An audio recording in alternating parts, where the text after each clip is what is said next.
All right. Looks like we got another rainy night here in New York for a live stream of D&D CR Exposed with me, Andrew, and you guys and everyone else that is possibly going to show up looking at custom monsters or, printed ones. Who knows? All right, let's see here. Where am I at? Let's go to the live scene. There we go.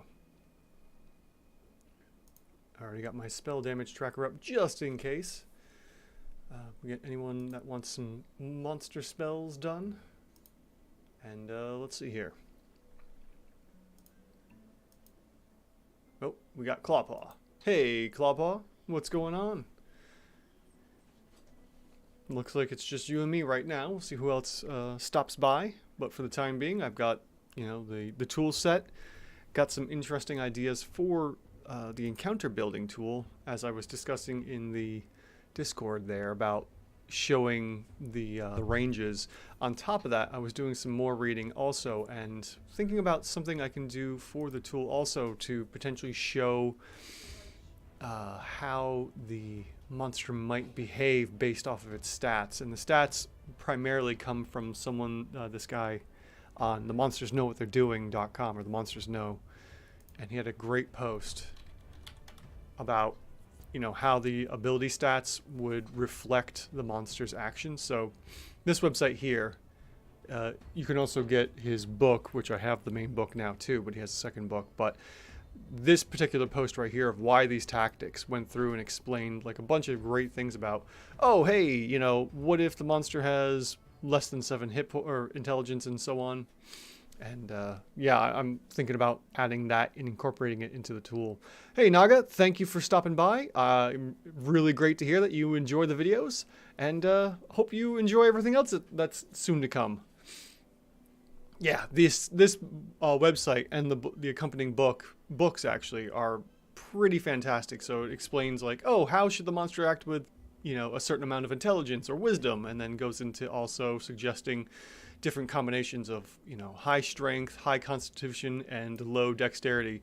And they're like, oh, well, this is a brute monster. They're just going to get right into your face and fight. And then explaining some other things. So I think I'm going to attempt to incorporate this kind of thought process into the tool. Maybe here or somewhere else. I'm not entirely sure. Probably on the main page would be the best idea. But anyways, let's get right into it. Let's see here.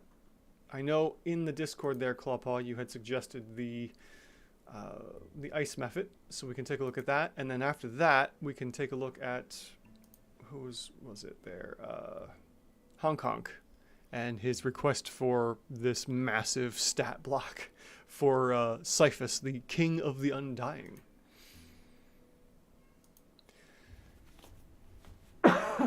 Pardon me.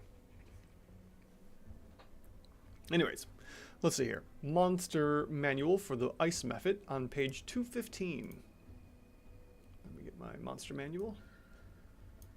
There we go. And to page 216, because they always include the front page is page number 1, the cover. And we have the dust method and the ice method. And I have a cat trying to get in.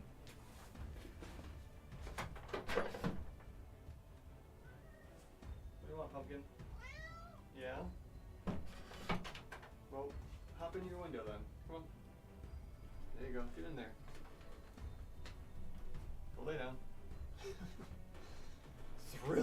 Thrilling radio live stream information. Especially when no one can see what I'm doing. No, we're not going on my lap. You can go in the window. Go in the window. There you go. Thank you. Let's see here. Hi, Alex. Thank you for stopping by. Love the videos. Can't wait to watch one live. Yes, this is the current live stream. Nothing unlike the actual shorts that you've been watching, or maybe you caught some of the condensed versions I did for a while there. But yeah, we're looking at the ice method here. So with that, let's see. Cats just make everything better. They certainly do. I have a whole bunch of them. This one is now rubbing up on my mic and just trying to get attention from me, which is always at the worst possible time. My cats have like just a bad case of bad timing. Ow, that hurt. Anyways, okay, so let's jump into the ice method here that was requested by Clawpaw. All right, we have an AC of 11, and we have a small elemental. And welcome back, Clawpaw. Let's see here. So they have 66 hit dice, so we can do that. We don't have to really worry about anything with the stats. And since they only have 10 Constitution, that's the most important stat, is the Constitution. I might have to move. Yeah, I'm going to have to. Give me 10 seconds here, guys. I have to move my mic up because my cat won't stop rubbing on it.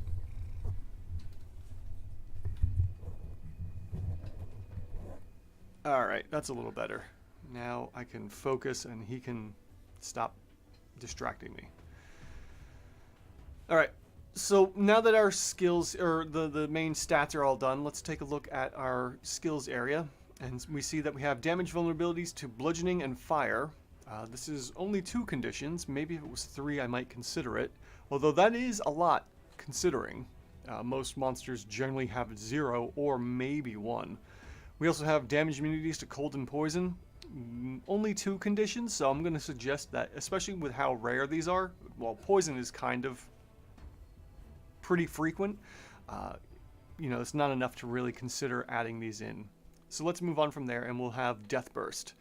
When the Mephit dies, it explodes. Anything within 5 feet makes a dex save, taking 4.5 slashing damage, or half as much on a successful one. So we'll come over here to my monster trait section, and we'll see that we have Death Burst here, and we'll go ahead and throw in 4.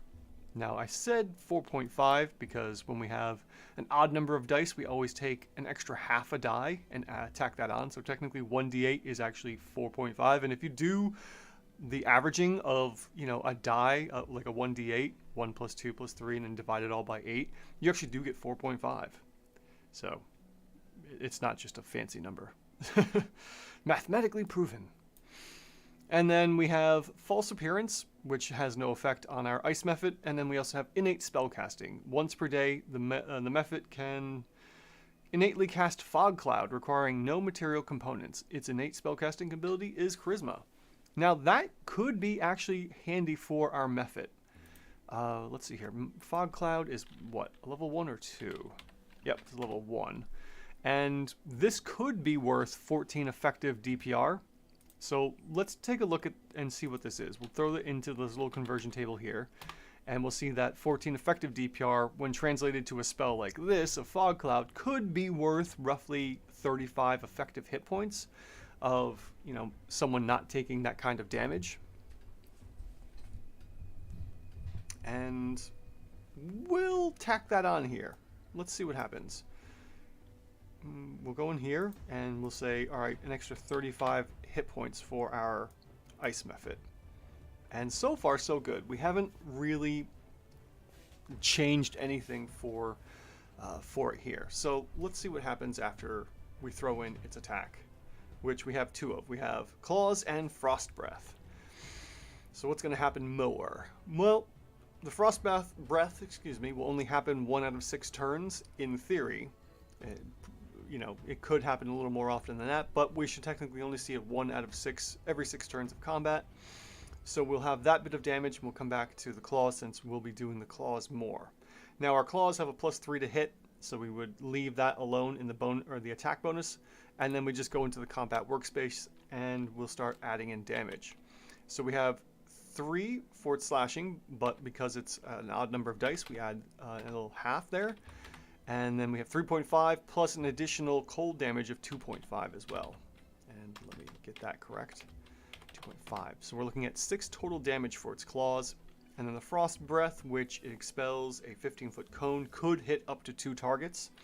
Or, well, I should say 2 failed saves worth of damage. So you could have 4 targets that passed and saved, 2 targets that passed and 1 target that failed, maybe even 1 that failed and 1 that saved, and then 2 targets that failed outright to get this amount of damage. And that would be the 2.4 or 5 times 2 targets, 2 failed saves worth of damage. And we see that we'll get 10 for that. So on round 1, we would certainly want to use the 10. And then for rounds 2 and 3, we'll just use the ice claw or the claws there, and we'll multiply it times 2 for 2 rounds of combat. And we'll see with Fog Cloud, we actually have a CR 1/2 ice method, which is fantastic. I wasn't quite sure if this was going to work out or if we'd actually end up with something a little higher here. With a DC of 10, also for the ice, for the frost breath, that actually brings the monster down a little bit. So if we look at this here, let's throw in the difficulty check of a 10. We're still seeing, surprisingly enough, we're still seeing a CR 1/2, but that's if somehow we end up getting ice breath every round of combat. And if we were to get that every round of combat, then we would just say, all right, we'll add in 2 more rounds of that, and it really doesn't change anything, surprisingly enough, because the DC is so low on the frost breath itself. But going back to what we had before, either way, with somehow 3 rounds of frost breath or a combination of frost breath and the claw damage, we're sitting on a CR 1/2 either way, which is fantastic. Of course, we're getting a little bit more damage, OCR 1 worth of damage here versus an OCR of 1/2 if we're only doing frost breath all the time. But it works out, you know, to end up being a 1/2 here with the green zone. So luckily, we have a CR 1/2 ice method, and I will take a note of that. There we go, ice method.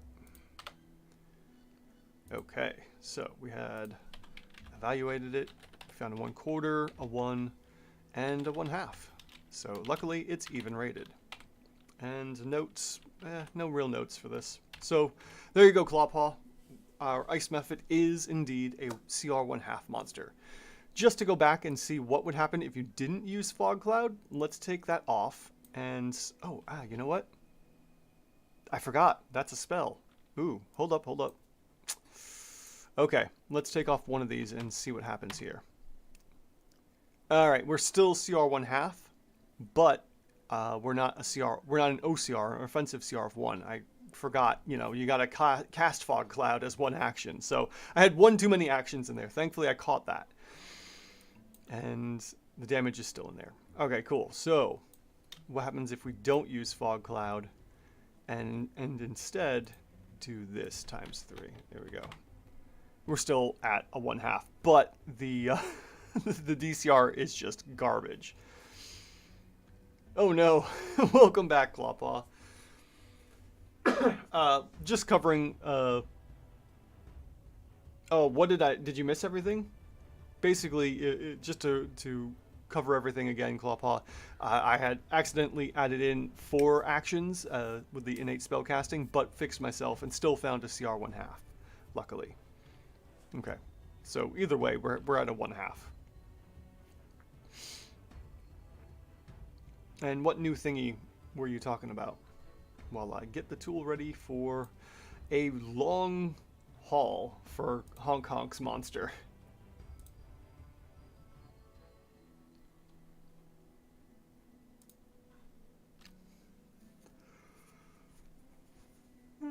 Okay. Whoa. My back. Just gotta twist out some kinks in there. Okay. So we're looking at Hong Kong, who is part of the Discord and sometimes shows up for the live streams, gave me this rather large stat block, 3 columns worth. So we're going to be on this one for a little while. And this one is Cyphus, King of the Undying, a medium undead. Makes me think this thing should be much larger than medium with how many things this thing can do. But let's dive right into this. And I'm going to suggest or think here that this monster already, with 2 different types of AC, we're probably going to suggest that it does have the Wand of Orcus. So let's just go with the 21 AC there and move on. So we're looking at 35 D8, and we have the following stats of 19 Strength, 25 Dex, 27 Constitution, 29 Intelligence, 25 Wisd, and 19 Charisma. After that, we have our skills section here, and we have 3 saving throws, Con, Intelligence, and Wisdom, so we'll add that in. And then, what we're looking at here. with the artifact, we should be looking for a CR 28. So we'll throw that in and see what happens after that. Damage resistances at this CR level don't matter. They don't take into account at all, because by that point, monsters should be, or players should be totally negating resistance. Hey, population growth. Thank you for stopping in and say hi. Have a pleasant rest of your night, and best of luck doing whatever you're doing. But thanks for stopping by. I appreciate it. Damage immunities, on the other hand, though, we have fire poisoning, poison, bludgeoning, piercing, and slashing from non-magical weapons. So let's throw in the damage immunities. And we're already at, let's see here, a CR 13, just from that little bit of information alone already. And that's it for the skill section. So let's take a look at what we have for our monster traits. And there are a lot. Intellect Devourer. Let me see. Do I already have that one? I don't recall. Let me see here. I can throw that on the list. I do have the Intellect Devourer. Naga. Pretty good one. I mean, if you'd like, I can go over it again. If there's time, because this one is going to take some time. But yeah, I can look at go over it once more if you'd like. But it is on the channel, as well as the shorts. So there's that. If you'd like to take a look at it while I'm slogging through this monster. Okay, we have Aura of the Flame. Every flame within 300 feet does some stuff, changes color, and then let's see here. Additionally, a creature that touches or hits Cyphus with a melee attack or starts its turn within 5 feet of him takes 10 fire damage. Alright, great. Yeah, if you go to the channel, on a computer anyways, and hit the little, go to the channel, my channels thing there, and hit the little search icon, you can just do like I did, and you don't have to try and find it. Alright, so we have an Aura Flame, so we're expecting at least 2 instances of this. We're looking at attacking and taking 10.5 points of damage, and also being within 5 feet. And generally speaking, we're probably only expecting one hero or one player to have that problem. So we'll go ahead and throw that in, and this will be 10.5 times 2 for a total of 21 damage for heated body. After that, we have Avoidance, and Cyphus is subjected, excuse me, to an effect that allows him to do that. All right, so this is all pretty much the same. Yeah. So we'll just tack in Avoidance here for +1 effective AC. And then we have the Eye and Hand of Vecna. Okay, so let's see here. What do we got? Additionally, he regains 1d10 hit points if he starts his turn with at least 1 hit point. So we have a regen of 5 hit points every round. So we'll throw that in there. And then the Eye has 8 charges. And he can expend 1 or more to do a variety of things: Clairvoyance, Crown of Madness, Disintegrate, Dominate Monster, or Eye Bite. The Eye regains so much charges at dawn, and the hand has 8 charges. Okay, let's see here. And the hand itself has Finger of Death, Sleep, Slow, Teleport, and the hand also regains a bunch of stuff. So because of spellcasting, I like to look at the base monster beforehand. So I'm going to skip over the Eye and Hand of Vecna for the time being, and just look at the monster for what it is and what it's worth. So let's move on from there, and we'll come back to this if by some chance our monster is currently overrated, or maybe even rated. We'll see what happens. All right, Legendary Resistance, 3 uses per day. Not much to talk about there. Just gets an extra 90 effective hit points. And then we can move on to the next column with a whole bunch of spell casting I see here. We have Magic Resistance, so another +2 effective AC bonus. We have Rejuvenation, which when he's destroyed comes back 1d8 days later, or 4.5 days on average. And then we have spell casting. As I suggested before, we're going to skip spell casting and move on to excuse me. Names have power. Cyphus attends by many names, but only one is his true name. When a creature speaks his name, Cyphus immediately knows the plane of origin of that creature and a location of 5-mile radius where it is. All right, that's cool. All right, we'll skip past that because that's not really going to help us for our, working out the CR here. Turn immunity is the same thing. We don't have to worry about that. It's such a low instance of that happening. You know, I don't know too many parties that have more than one cleric, let alone a whole party of clerics, which could be kind of fun. And then we have Wand of Orcus. And because, you know, there's usually only one or maybe no clerics, we don't have to worry about turn immunities. So the Wand of Orcus. Let's see here. While holding it, Cyphus can use an action to expend one or more of the wand's charges to cast one of the following spells. Alright, so more spells. We are going to skip past those. We don't really worry about that. At least for now, anyways. Let's see here. Conjure Undead. These undead magically rise up from the ground. And that makes the difficulty encounter harder. Because now we have a whole load of undead. Once this is used, it can't be used until the next dawn. Okay. Skipping past that for the time being. Now we're into the last parts here. Actions and legendary actions. So let's see. What do we have for actions? We have Paralyzing Touch as the first one. And Paralyzing Touch has a plus 17 to hit. So let's throw that in and see what's going on here. And CR 28 is expecting, what's that, a proficiency 8? Okay, 8 plus, what are we using to hit with? Because 17 is quite high. Unless we're giving him special plus bonuses for Paralyzing Touch to hit. 8 plus 7. No, we would need... Alright, so in theory, his Paralyzing Touch might be coming off of Intelligence. Because we have the 8 here for CR 28 plus the plus 9.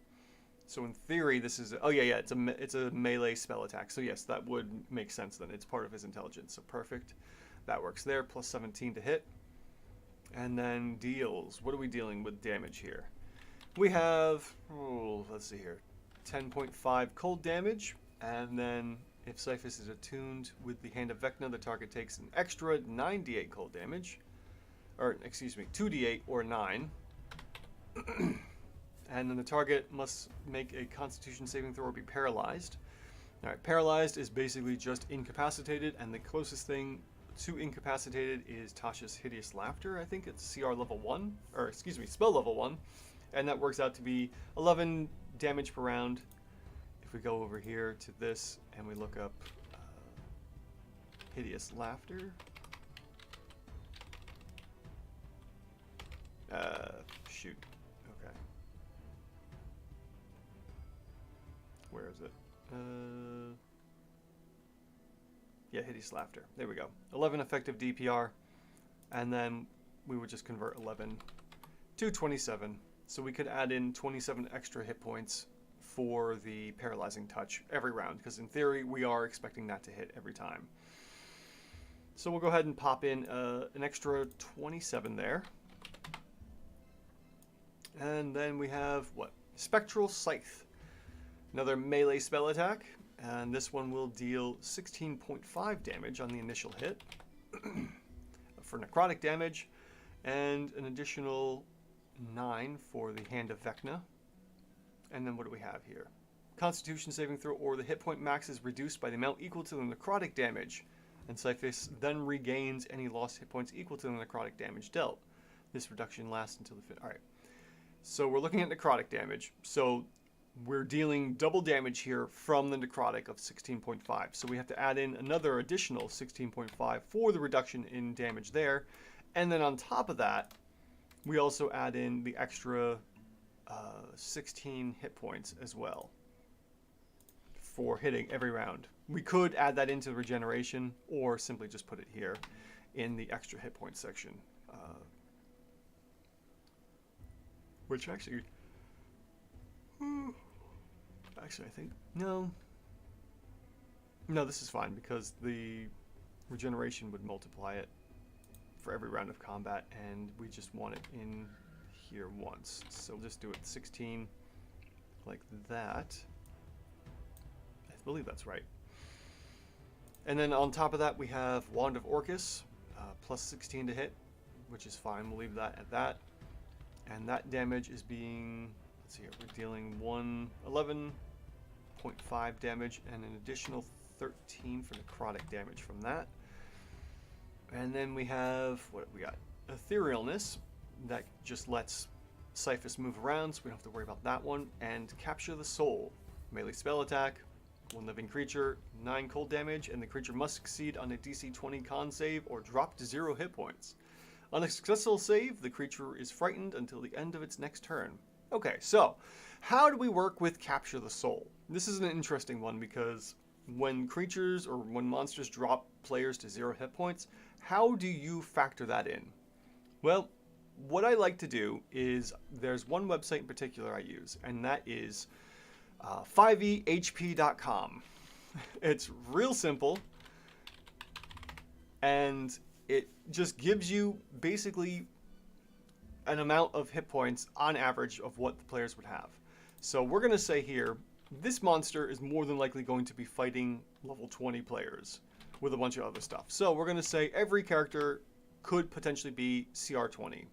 Now the modifier is harder to figure out. On average, I would say probably by level 20, we would probably see an average of +3.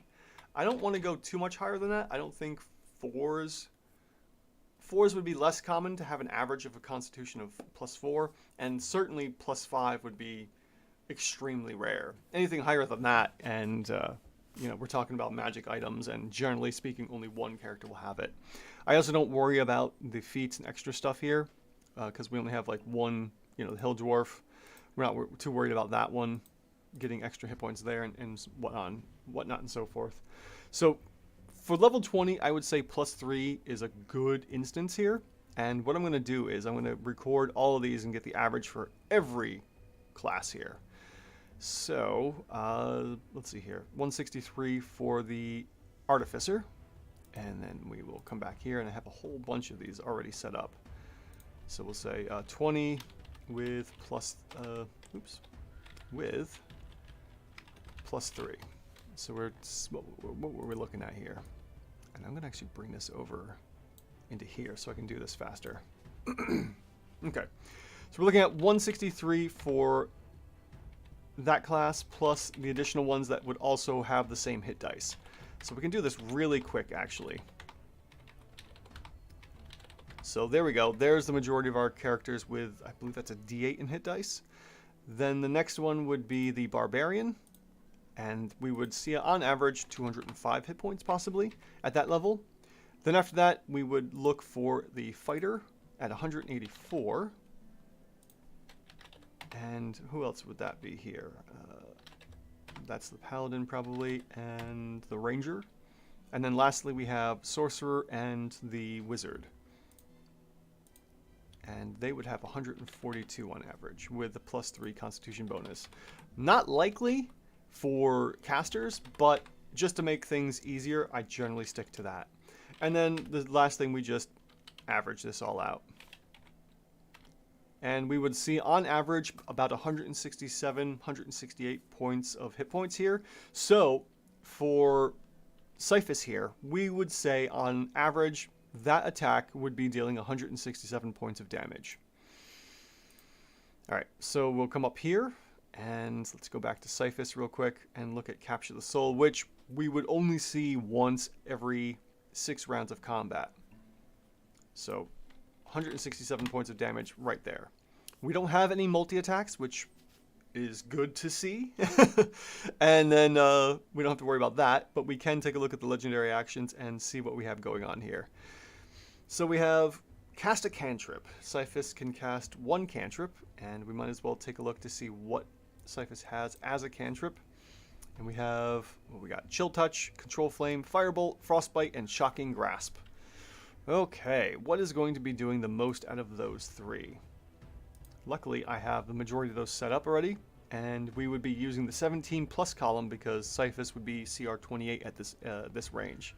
So in the rules, we use the CR as the level for the indication here of when to upcast these cantrip spells. So Chill Touch is dealing 18.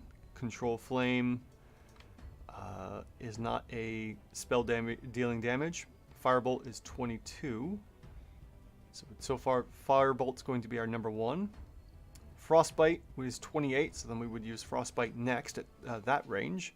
And then Shocking Grasp, what do we got?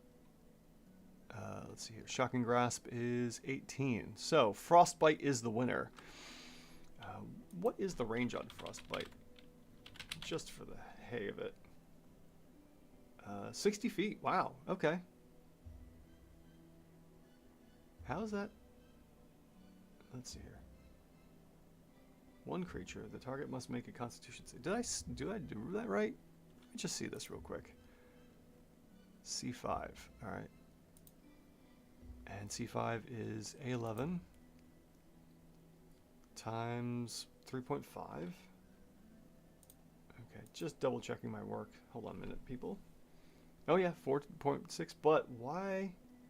Oh no, that should not be, that should only be against one target. Yeah, not two. Acid Splash is two. Oh boy, all right, I gotta fix that.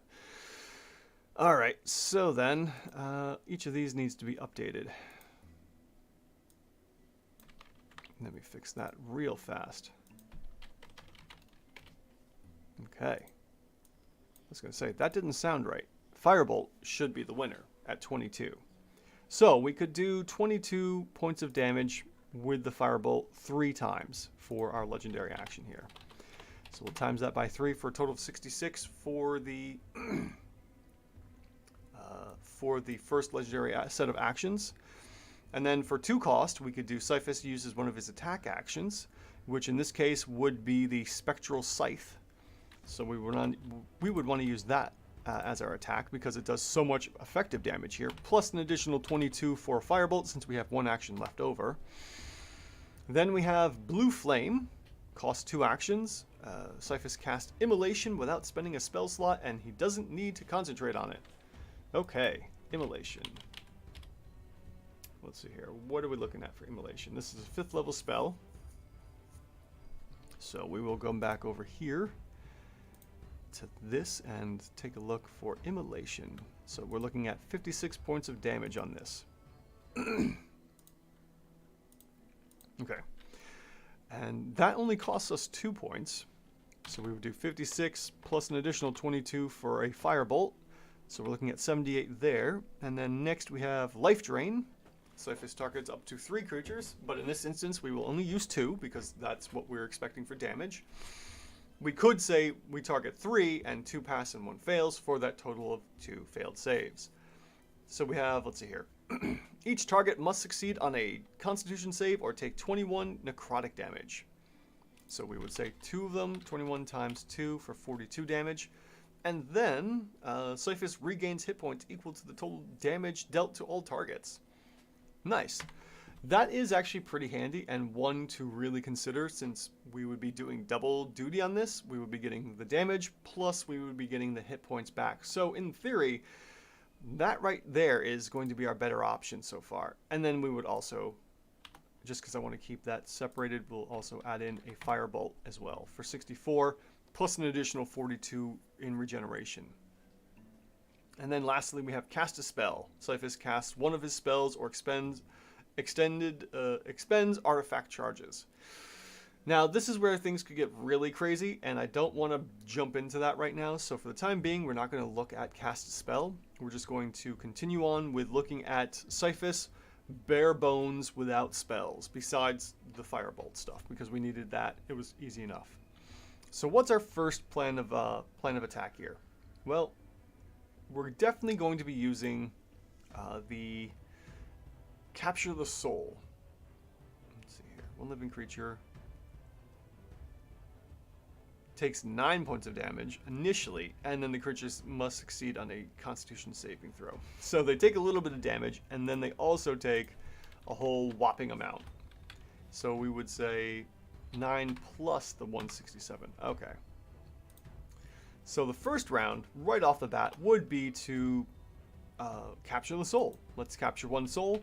And then on top of that, we would also go in for a life drain if something was close enough. So we'll just for the time being suggesting we're going to do a life drain.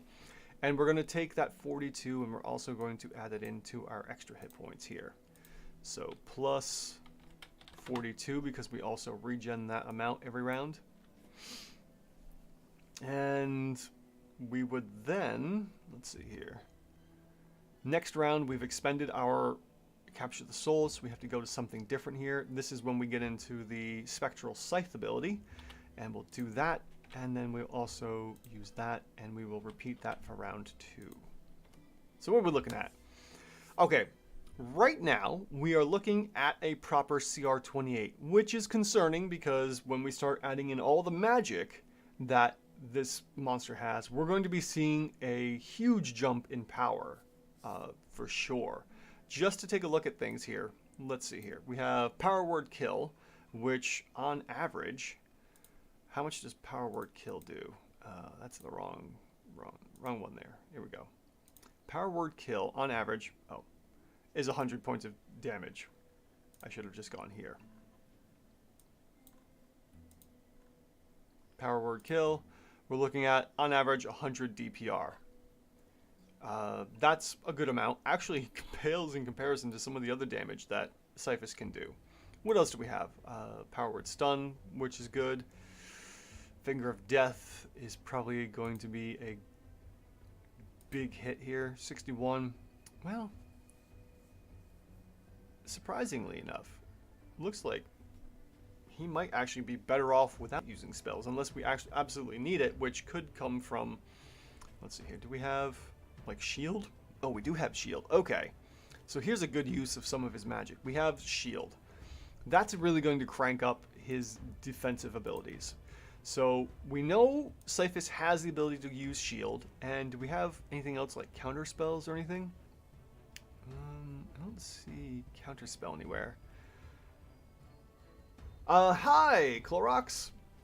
You are on the tail end of me looking at Hong Kong's Cyphus, the monster thing there. I don't remember, but it's the huge three-page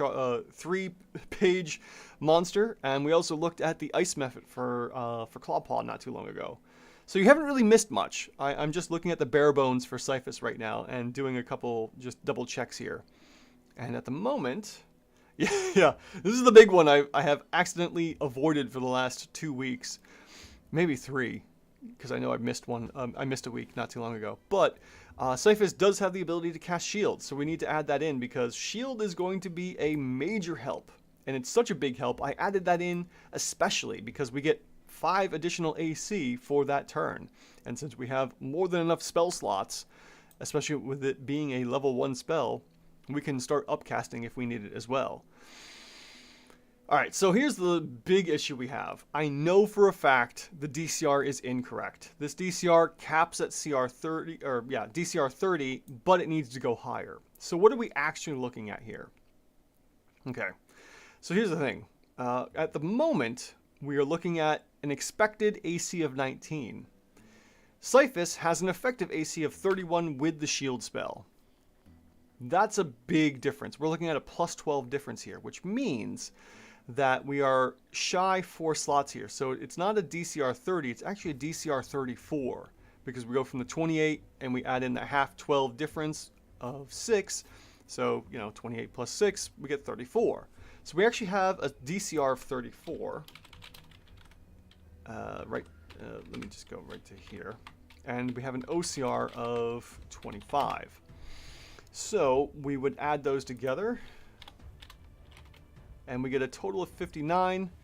And then when we average that out to get our actual CR, we take this, we'll just take that number there. Actually, we'll just do a regular average of that. Oh, yeah, okay, whatever. Let me just do the normal math here. We divide that in half to get the average. We get 29.5, and we would round up to a CR 30. So at the moment, bare bones. Yes, you can, Naga. You can do it. I've been working out ways of extending the chart here just by using the ratios that they give in the basic chart from the monster or the DMG here, because this chart here comes from the DMG in the I think it was at page 275 it starts on. So I have an extended chart here which goes well into CR 44, maybe even higher. Do I have it somewhere else? Updates, calculate. don't know. Do I have a hidden? Let me see something real quick here.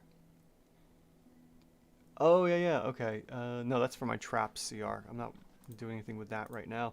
Yeah, you can, but it's all theoretical because you have to look at the ratios of what's going on where and when and how long they change the numbers here. So for instance, we have such a huge range for AC 19 for monsters.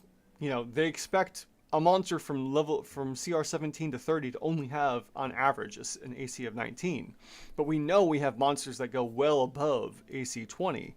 So I would think that once we hit CR 31, technically then we're looking at probably an AC of 20. So you have to take a bunch of theoretical factors into play here. Like, okay, what's going to be the attack bonus at CR 31 and the DC? And the best way to do that is just look at the ideas. So for instance, it looks like the DC is grouped roughly in triplicate here. So for every 3, I would say probably the next 2 down for CR 31 and 32 it would be 23. And then at CR 33, we would probably see 24 for the DC and so on. So you got to make some interesting guesses here.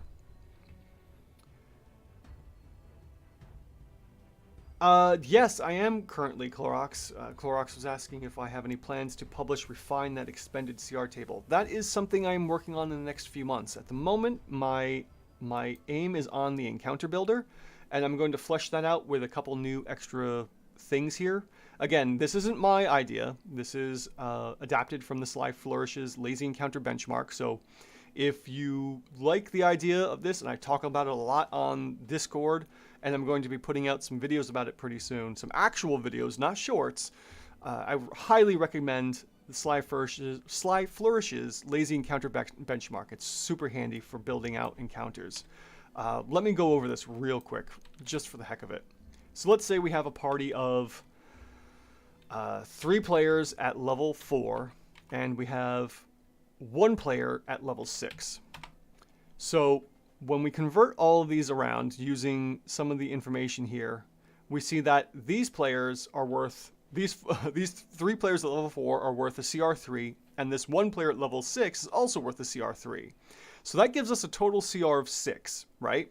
Now we can start building out monsters all we want until we go above CR6. So we would say, let's say our first monster is going to be a CR2. This is going to be one of our tougher monsters. And then we have, I don't know, 4 monsters at CR 1/2. So put that in 0.5. And right now we're looking at a total CR of 4. That means we still have 2 more CRs worth of monsters we could add in before this becomes a deadly encounter. So let's say we want to add, all right, we have enough room. We're looking at, what, 4 players? We have 5 monsters so far. So let's say we'll throw in a 6th monster at CR as well, CR2 as well. So now we have a hard encounter.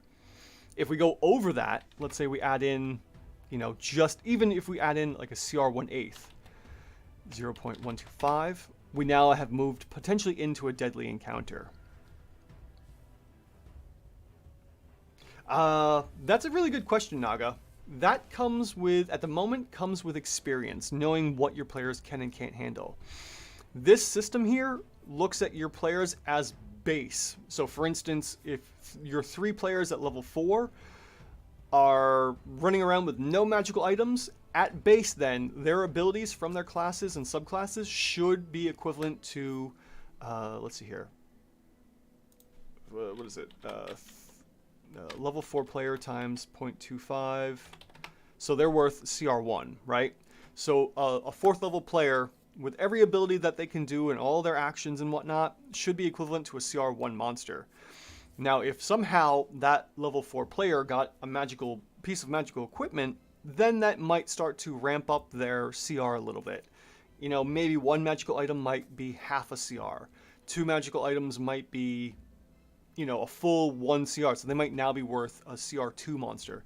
That one's harder to gauge, and that's where you could actually take your player and go through this like they're a monster and give them a CR that way to see how it works out. Of course, spellcasters are going to be much harder, but if you want to find out what your player is doing with, you know, +2 longsword and the cape of the Mountebank, whatever, then you want to start thinking about that in terms of going through this and seeing what their true CR is, and then applying it the same way.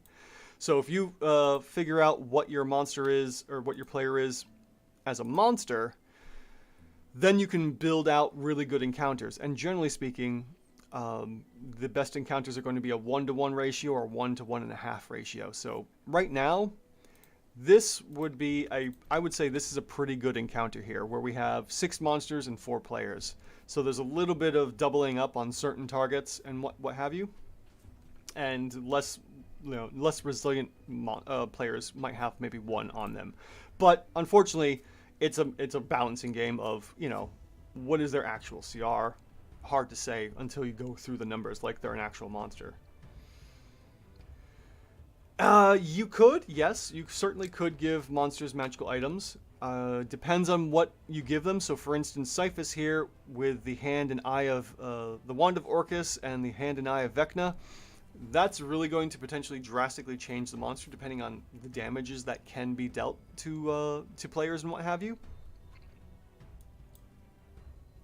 Yeah, so you could. It's just learning where and how to do these things. So for instance, if you have a named, like let's say you have a campaign with a bunch of orcs running around, and you're having a special orc with a special longsword or whatever, or an axe or whatever. The weapon itself is doing more than it would.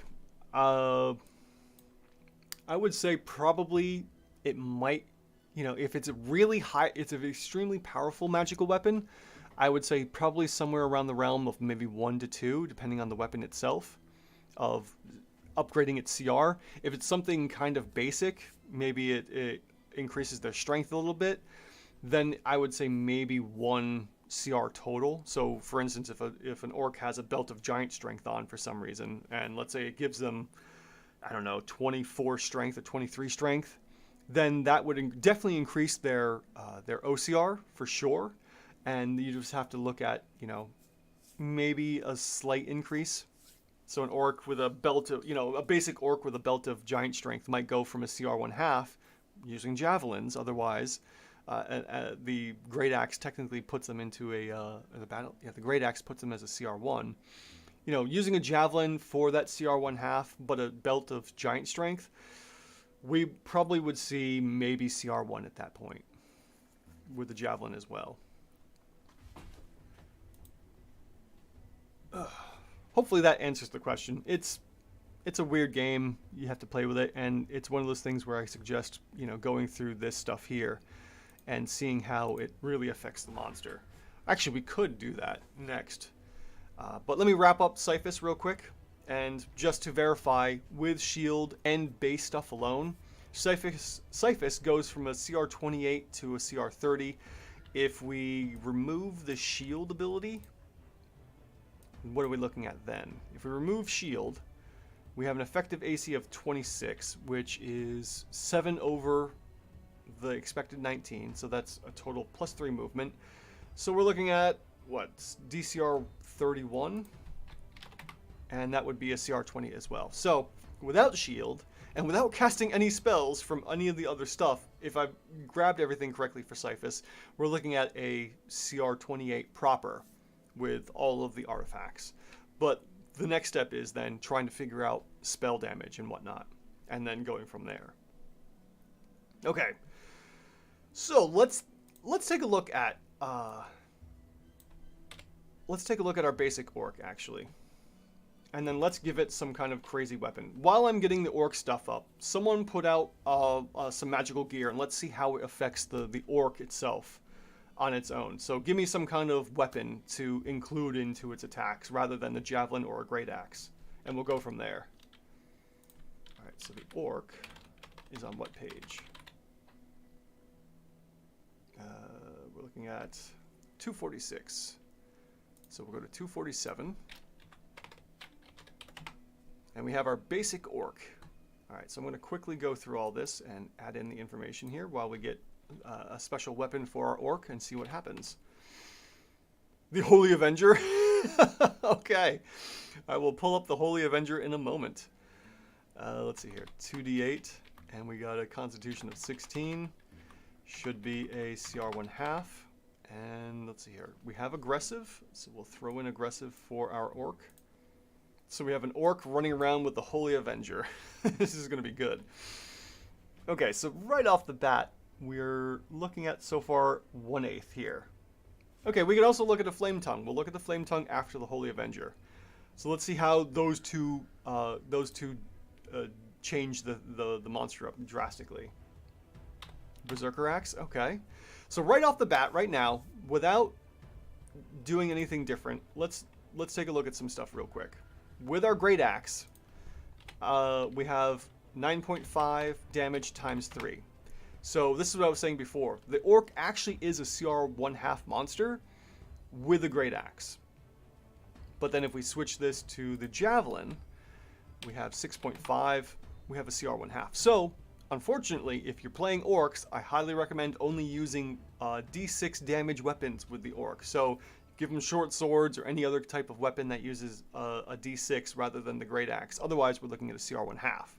Okay, so first off, let me pull up the Holy Avenger here. And what page is that on? All right, DMG 174. Cool. All right, DMG is right here. Let's go to 178 and get the information.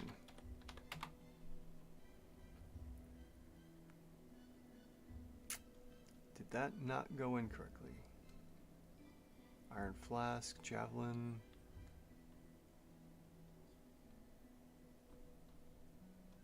EFG, HI.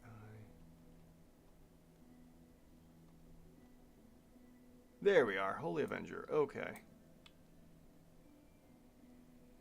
Ooh, why is that all? 175. Let's see here. Oh man, it's all blurry there. Okay, let me use my other thing to get the rest of the information here for the Holy Avenger. Okay, Clorox, also just to flex, my friend and I just leveled up to 18 in our game today, have been playing since level 3, and we are about to fight Nerul, a former deity. Nice. Alright, that's cool. Can't wait to hear how that goes. Share it in the Discord, and if you're not a part of the Discord, you can join with the link above. In the chat, that is. Okay, so let's see here. We have a Holy Avenger. Doesn't really matter what it is. We'll say it's a Great Axe Holy Avenger. Sure. So we have a Great Axe Holy Avenger dealing, what is it? The 1D or 1D12? Or what? Yeah. We have a Holy Avenger Great Axe for 1D12. Okay.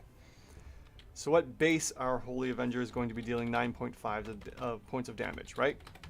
So what else do we do with the Holy Avenger? The Holy Avenger is a +3 bonus to attacks and damage rolls. So we would add in +3 here for 12.5 damage, and then we get +3 in the attack bonus, bumping us up to an 8. And then, let's see here, what else do we have? When you hit a fiend or an undead with it, that creature takes an extra 2d10 radiant damage. Alright, so we will add that in on the side here. So we have 2d10 as well, which is, I'll just use my little tool up here for 2d10 because I'm feeling lazy. Cool, that's 11. So when we're not hitting undead or fiends with the Holy Avenger, we will have a hitting for 12.5 with a Great Axe Holy Avenger. And then let's see here, while you hold the drawn weapon, it creates an aura of a 10-foot aura radius around you. You and all the friends you in that aura have advantage on saving throws against spells and other magical effects. Wow. If you have 17 or more levels in the Paladin class, the radius of the aura increases to 30 feet. Oh, that's really cool. I like that. Okay, so we have advantage on spells and effects, which means we get magic resistance, I believe. The creature has advantage on saving throws against spells and other magical effects. Yes, so the Holy Avenger gives magic resistance. Oh, that's cool. Okay, so we also get that as well. So this bumps up our DCR.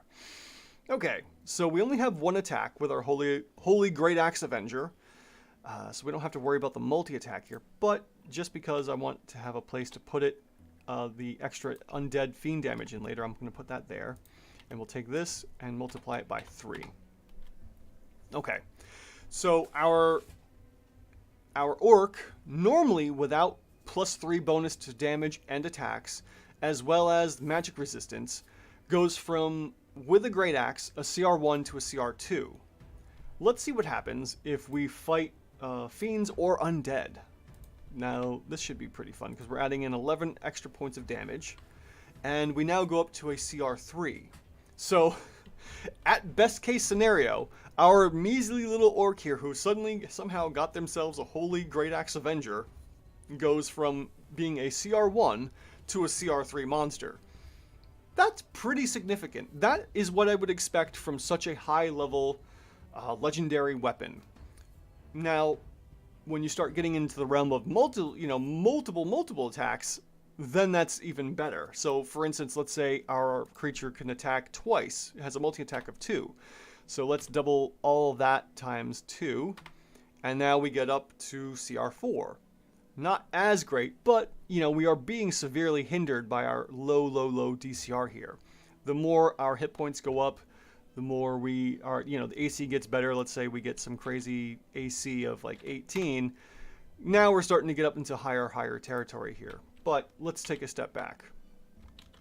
Okay, so that's with the Holy Avenger. We're seeing at most a +1 or +2 CR bump, which is pretty cool. Yeah, +3 plate on top of that. Why not? So then, yeah, we would have, what is that? Full plate at 18, I think it is, +3. So let's just, for the heck of it, say AC 21. And on top of that, we will say a multi-attack of 2. So our orc goes from, at best, CR1 to CR6 now. This is a terror. But this is what, now you know what to expect if you want to give a measly orc that just somehow discovers, +3 plate mail and a Holy Avenger battle axe on top of that. You now have a CR6, special boss orc to mess around with.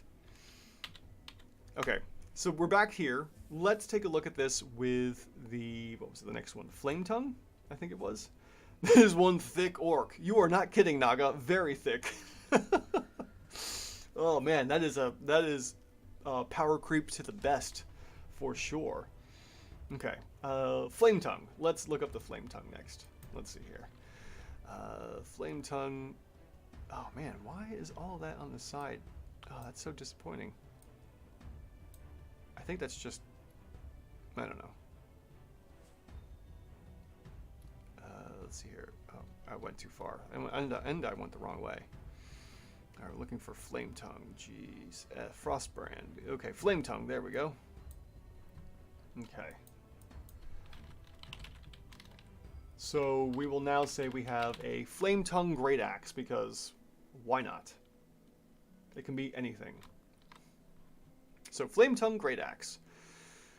What do we got going on here? All right, we get rid of the +3 bonus damage. We also get rid of the +3 to hit, going back down to a 5. Why an orc when you can do a single kobold?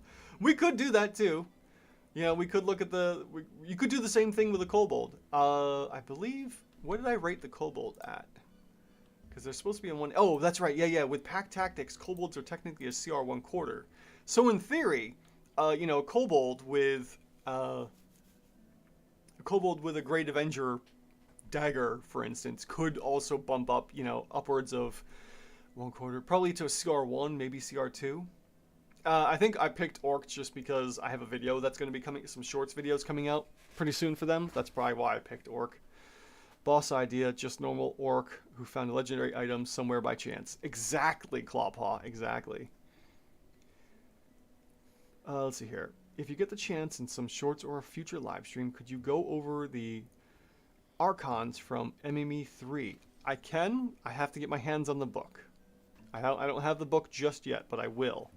So remind me of that at some point later on, Clorox, when I finally get my hands on that.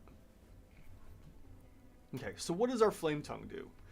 Our Flame Tongue for the orc, just because that's what we're using. Let's see here. Gets an extra 2d6 fire damage to anything it hits. Okay, nothing too major here. So we're just going to add in this again. Let me put that down to 2d6. And Oops. No, I want 6. There we go. All right. So that puts us up to 16.5 damage and bumps us up to, looks like a CR2 orc with a Flame Tongue Great Axe. Yeah, I know it says like a whole bunch of swords or whatever, but I like to think that the Flame Tongue can be anything. So we're going to say the Great Axe is a Flame Tongue Great Axe, and surprisingly enough, it doesn't do too terribly much. I mean, we did see huge spikes in the final OCR for our orc here with the Holy Avenger, especially because of that +3 to the attack bonus, which is crucial. Attack bonus and AC are what really make big moves for any character or monster.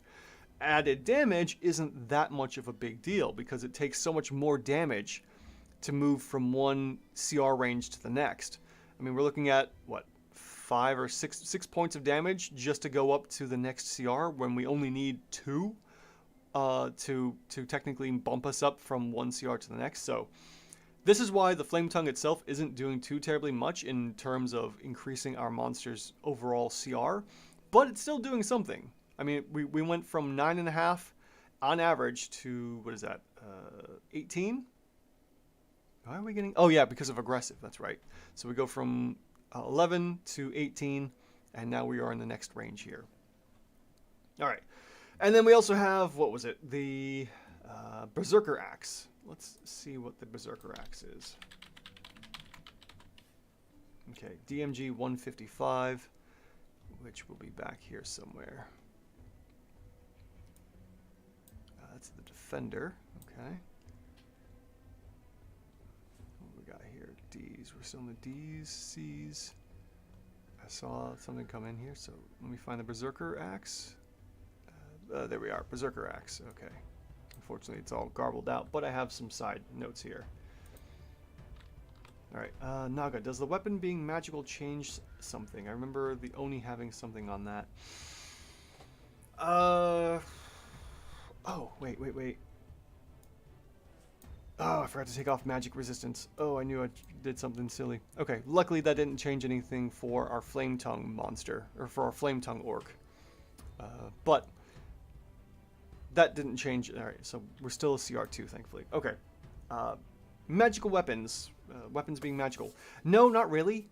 The only time that would come into effect is if our players are using something that gives resistances to, you know, a la monsters with the same kind of effect. You know, monster having a magical resistance to all types of weapons. Same idea. Magic weapons that boost your AC. I don't see why not. It could be interesting, especially if you have characters that don't or can't use armor. You know, certain types of armor for druids, monks, barbarians, casters. You could do the same thing for them as well.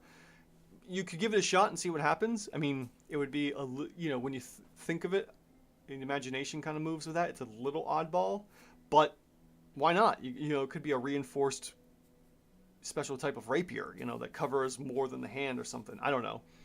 You can give it a shot. I'm always open to anything. All right, let me take a look here. What do we have for the Berserker Axe? So the Berserker Axe is a +1 bonus, generic variant rare. So this could be anything. So we could just still use the Great Axe. So we have a Berserker Great Axe here. Gets a +1 to attacks and damage. So we'll go ahead and add +1 here and bump our 5 up to a 6. And then what else do we got? We don't have the Flame Tongue damage. We don't have to worry about that. +1 to AC on every impact until the start of your next turn. Would be very OP on fighters. That's for sure. Yep. Maybe if it had limited charges, yeah, I would say that could be an interesting way of adding in AC to a weapon. Sure. That'd be fun. Let's see here. So what else does our Berserker Great Axe do? While you're tuned to this weapon, your hit point maximum increases by 1 for each level you have attained. Oh wow, so we're getting extra hit points too. Okay, so your hit point maximum increases by 1 for each level. Alright, so we would only see a couple extra hit points, but because this is a basic orc, They don't have any levels, technically. They are equivalent to, what, a CR 2? Or a level 2 player, I think. So maybe we'd get 1 extra hit point, so we don't have to worry about that. The curse, what does the curse do? This axe is cursed at becoming attuned to it. Curses you as long as you remain cursed. You are unwilling to part with the axe, keeping it within reach at all times. You also have disadvantage on attack rolls with weapons other than this one. Alright, so that's not a big deal. We'd only be using this weapon anyways.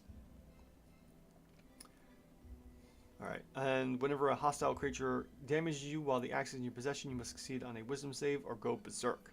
While berserk, you must use your action each round to attack the creature nearest to you with the axe. If you can make extra attacks as part of the attack action, you must use those extra attacks moving to attack the next nearest creature after you fell your current target. You have multiple possible targets you can choose at random. Okay, so yeah, looking at this, we're not too much different. We only get a +1 bonus to hit and only +1 bonus to damage, and our Berserker Axe doesn't really do too much to it. So this is, what we got, a rare? Okay, so the rare, let's see here. Rare didn't really move our monster at all because it only gave us +1 point of damage and +1 to the attack bonus. If we had maybe 1 more bonus to attack somewhere else, then we would see a shift here. The Flame Tongue, I just realized I'm over, which is fine. The Flame Tongue is also rare. So yeah, it really depends weapon to weapon, unfortunately. Naga, on whether or not, you know, a weapon is going to drastically change something. The best bet would be if it increases attack bonuses by 2 or more, or it does a lot of extra damage. As we saw with the Flame Tongue, that was a considerable amount of damage. In multiples of 6, unfortunately, you'd have to work it out that way. So every 6 points of damage, it's going to increase the OCR 1, and every 2 points of attack bonus, it's going to increase the OCR by 1 as well. So, you know, that's why the Holy Avenger did so well. It bumped us up 2 because it gave us a load of extra damage, and it also gave us a load of extra attack bonus. Clawpaw! Well, I thought of a later game, Obsidian Lance, that has a nice +2 and gives you +1 AC or maybe even +2. Oh, and while we're talking about magic items, may I brag with one creation I'm very proud of. You're welcome, Naga. And yes, Clawpaw, go ahead and brag away. I'm going to wrap up the live stream here, as this was fun, playing around with monsters and seeing how magical weapons could, or gear could affect them. And the same goes for gear as well, in the terms of hit points. So every 14 points of hit points would increase the DCR by 1, and every 2 AC increases the DCR by 1 as well. So that's an easier way to kind of gauge how the monster is going to change in a positive or more dangerous way there, Naga. I'll have to take a note of that and add that in somewhere. Or maybe make a video of it, like a shorts video, I don't know. Anyways, let me wrap this up here, and we will conclude the night with Clawpaw's item bragging. Let's see what he's got. Okay. Let's see here. Close out all of that.